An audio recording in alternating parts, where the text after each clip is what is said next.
Creekside Coyotes, today's demonstration is on doing printmaking with Styrofoam in the Printmaking Center.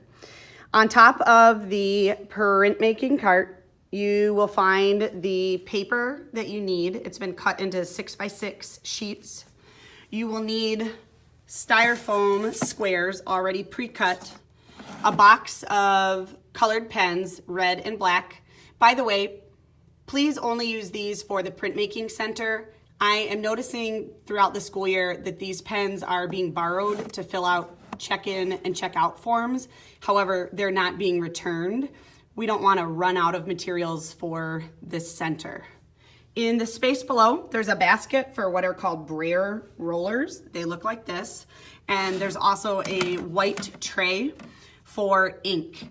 When you're ready to do the printing with ink, you'll need to request access to the ink through myself or Miss Hanker, my student teacher. We're gonna move the camera over to the table to show you how to get started with your design. It will actually begin in the drawing center. So you'll need a piece of white 6x6 paper and the box of oil pastels. You need to color this entire paper thickly with oil pastels.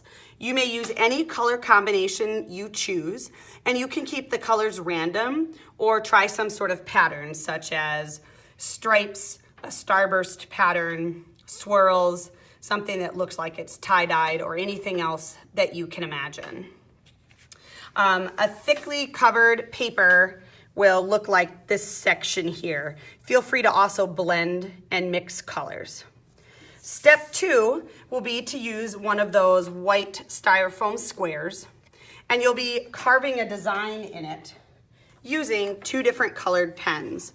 You'll begin with red to draw your design directly on the Styrofoam by pressing down with the pen to create your design.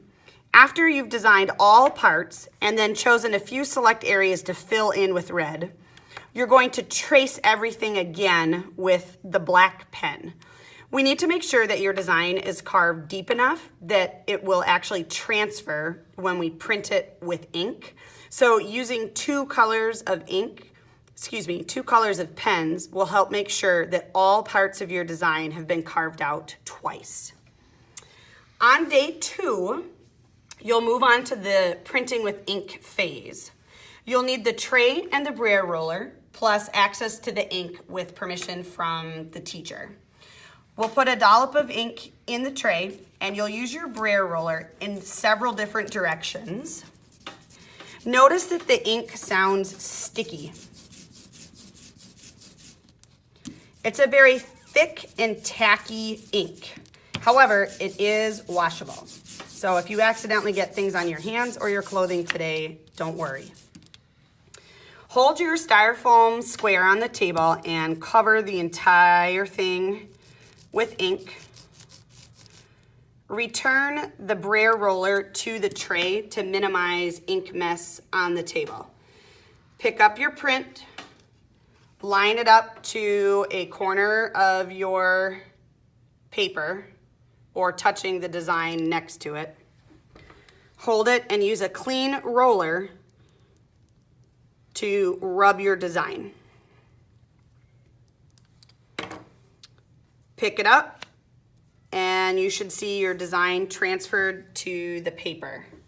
You'll repeat that process a total of 4 times so that all of your oil pastel is covered with a pattern.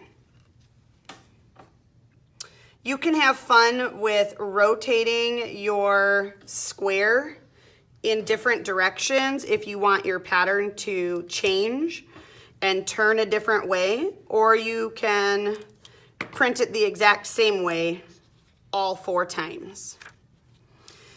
This will go on the drying rack, and then you can have some extra fun with your printing plate.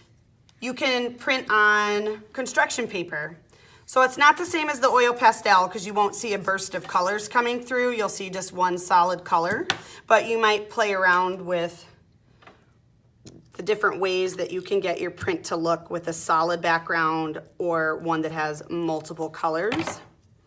You might also enjoy mixing and matching styrofoam plates with other students in class and printing your design along with other people's onto your artwork to create an interesting print. At cleanup time, please make sure that you wash out your styrofoam plate. You can keep it in your home base folder and print with it another day. And then you need to wash off the table with those chamois cloths. The ink and the brayer rollers can go in the same tray that the dirty brushes soak in. My student teacher and I will wash those in between classes. Thanks for watching.